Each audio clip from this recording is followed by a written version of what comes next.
எல்லாருக்கும் நமஸ்காரம். நான் ராமகிரி சௌந்தரராஜன். நாராயணியம் விட்டு போனது பார்க்குறோம் இல்லையா? அதில் 74வது தசகம் பார்க்கலாம். இன்றைக்கி பகவான் மதுரைக்கு எழுந்தருளுதல். நண்பகல் நேரத்தில் மதுரை அடைந்த தாங்கள் நகரின் எல்லையில் உள்ள ஒரு நந்தவனத்திலேயே தங்கி ஆகாரத்தை முடித்துக்கொண்டு தோழர்களுடன் நகரத்தை சுற்றி பார்க்க புறப்பட்டீர்கள். நெடு நாட்களாக தங்களை பற்றி கேள்வியுற்று தங்களை காண வேண்டும் என்ற ஆவல் கொண்ட ஆடவரும் பெண்டிலும் செய்திருந்த அளவற்ற புண்ணியமாகிற கயிற்றால் கவர்ந்து இழுக்கப்பட்டவர் போலவென்றோ ராஜவீதியில் நடந்து சென்றீர்கள். குருவாயூரப்பா, அப்பொழுது தங்கள் திருவடிகளைப் போன்று காந்தியோடு சிவப்பாக உள்ள அழகிய பெண்கள் தங்களை காண வந்தனர். அவர்களது நகில்கள் கொண்டல் வண்ணம் கொண்ட தங்களது திருமேனி போல் அழகாக இருந்தன. தங்களது திருக்கண்கள் போல் அசைந்தாடி வந்தனர். தங்களது அகன்ற திருமார்பு தடம் போல் அவர்களும் மனதை கவரும் வண்ணம் மாலைகள் அணிந்திருந்தார்கள். தங்கள் புன்முறுவல் போன்று மாசற்று விளங்கினார்கள்.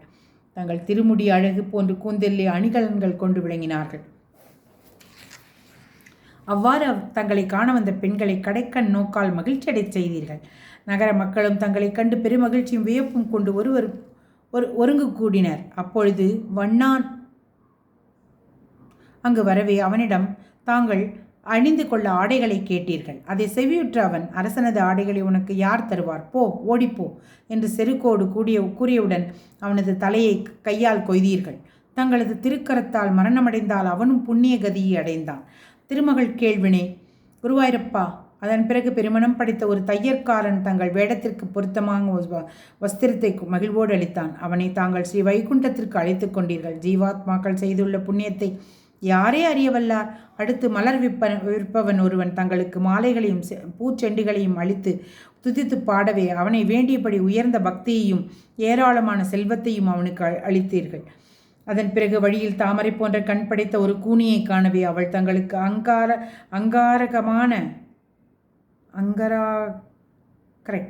அங்கராகமான சந்தனத்தை வாசனை மிகுந்த உடற்பூச்சுக்களை அளித்தாள்.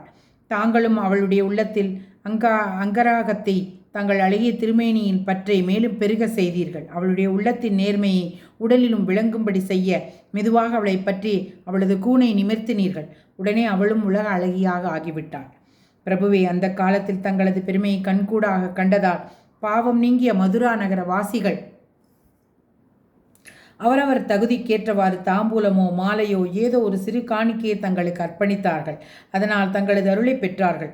ஆனால் அப்பொழுது நானும் புஷ்பம் முதலிய ஏதாவது ஒரு பொருளை வைத்துக்கொண்டு அஞ்சலி செய்து வழியில் நிற்காமல் போய்விட்டேனே. அந்தோ அதனாலன்றோ இன்று மிகுந்த துன்பத்தை நான் அனுபவிக்கிறேன். பகவானான குருவாயூரப்பா, பிறகு நான் வருகிறேன் என்று சந்தன பூச்சிகளை அணிந்த கூனியிடம் கூறிவிட்டு தாங்கள் விடைபெற்று சென்றபோதும் பிரிவாற்றாமையால் அவள் வருந்தி கோபுர வாயிலை அடையும் வரை அரச வீதியில் தாங்கள் நடந்து செல்வதையே பார்த்து கொண்டிருந்தாள்.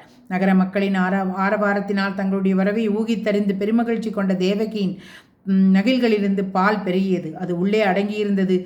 தங்களது புகழை வெளியே புறப்பட்டது போன்றிருந்தது. பெருத்த கோலாகலத்துடன் விளங்கும் அந்நகரினுள் புகுந்த தாங்கள் வில் வைத்துள்ள இடத்திற்கு சென்றீர்கள். தங்களது அழகையும் ஒளியும் கண்ட காவற்காரர்கள் தொலையிலிருந்தே வழிபட்டனர். அங்கு மலர்களால் அலங்கரித்து பூஜை செய்து வைக்கப்பட்டிருந்த பெரிய வில்லை அங்குள்ளவர்கள் தொடாதே என்று சொல்லி முடிப்பதற்குள் எடுத்து வளைத்து நாணேற்றி விரைவிலே ஒடித்து எரிந்தீர்கள். பிரபுவே குருவாயூரப்பா, நாளை நடக்கப் போகும் கம்சவதமாகிய விழாவிற்கு முதலில் வாசிக்கப்படும் தூரியம் என்ற மங்கள வாத்தியத்தின் ஒலி போன்றிருந்தது தங்கள் முறிக்கப்பட்ட வில்லின் பேரொலி. இவ்வொலி வானவர்களையும் மயிர் சிலுக்கச் செய்தது. கம்சனும் நடுங்கினான். பின் தாங்கள் முறித்த வில்லின் இரு துண்டுகளால் அங்குள்ள காவற்காரர்களை அடிக்க அவர்களது கூக்குரல் கம்சனின் நடுக்கத்தை மேலும் பெருகச் செய்தது. அன்றைய தினம் தங்களது பெருமையை நல்லோர்கள் மன மகிழ்ச்சியுடனும் தீயோர்கள் அச்சத்துடனும் கண்டனர். மதுராபுரியின் அழகை சுற்றி பார்த்துவிட்டு மாலையில் நந்தவனத்திற்கு திரும்பினீர்கள். அங்கு ஸ்ரீ தாமாவிடம் ராதையின் பிரிவால் உண்டான துயரத்தை பற்றி சொல்லிக்கொண்டே உறங்கிவிட்டீர்கள். தான் எடுத்த அவதார காரியம் நன்கு நடைபெறுவது கண்டு மகிழ்ந்த குருவாயூரப்பா, என்னை காப்பாற்றி அருள வேண்டும் என்று வட்டத்திரி கூறுகிறார். கிருஷ்ணார்ப்பணமஸ்து.